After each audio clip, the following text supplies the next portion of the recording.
Білім ордасынан тыныштық кетті. Мектепке жаңадан келген жас кітапханашы жұмысшыларға тыным бермейді екен. Бұдан шаршаған қызметкерлер біздің арнаға шағым түсірген болатын. Біз оны анықтау үшін арнайы мектепке келдік. Осы мектепте жұмыс істегеніне бір жыл болды. Кешкі дәрісінен тапсырғанда мектепте аралап шығып келсем, мына кітапхананың свет жанып тұр екен. Ішіне кірсем, біздің жас маман кітапханашы кітап оқып отыр екен. Үйге қайтып келсем, қайтпайды. Осы азаннан кешке дейін сол кітаптан басын көтермей шаршап жатамын. Мен енді осы мектепте оқу тәрбиесінің меңгерушісімін. Біздің мектебімізге бұл жас маман қазан айының басында келген.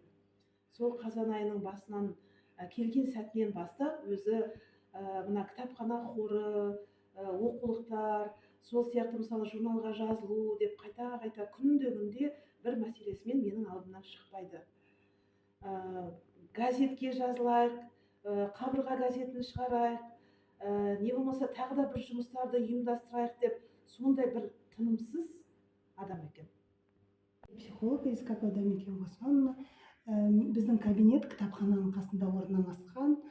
Қазір бізге келген кітапханашы жаңа жас маман. Қазан айынан бастап жұмыс істейді, бірақ осы кісі келгелі біздің оқу залында тыным жоқ. Ойындар өткізеді, біресе іс-шаралар өткізеді. Мазамыз кетті осы кітапханашы келгелі. Түсінбеймін осы кітапханашы.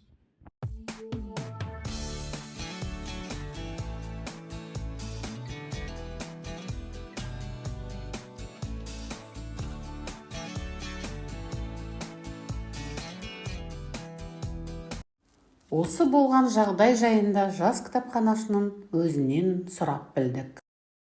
Мен Өсерхан Айман 2017 жылы Павлодар облысы Ақсу қаласының Жаяумұса атындағы колледжінде кітапханашы мамандығына оқуға түстім. 2020 жылы оқуды жақсы тамамдадым.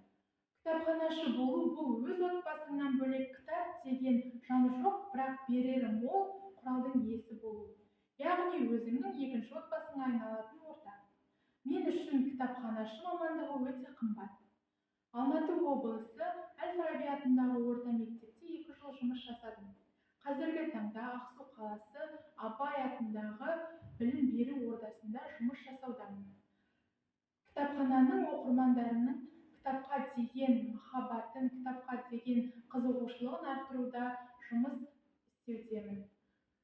Республикалық оқуға құштар мектеп жобасы барысында біздің кітапханада құр қалған жоқ. Біз неше түрлі тақырыптағы іс-шаралар, танымдық сабақтар, танымдық ойындар, кітапханаға саяхат жұмыстарын өткізудеміз. Мен мектеп кітапханасының болашақта дамуына, өркендеуіне, оқырмандарының кітапқа деген қызығушылығына, ізденістеріне атсалысам. Даудың басы Даурабайдың көк сиыры. Жас маманның болысы өзін дамыту және білімін жетілдіру мақсатында жасалған екен. Талабыңа нұр жаусын. Еліміздің болашағы үшін жұмыс істейтін жастарымыз көп болсын. Репортажды түсірген Тілшігүл Біліпкелқызы, арнайы Білім ТV үшін.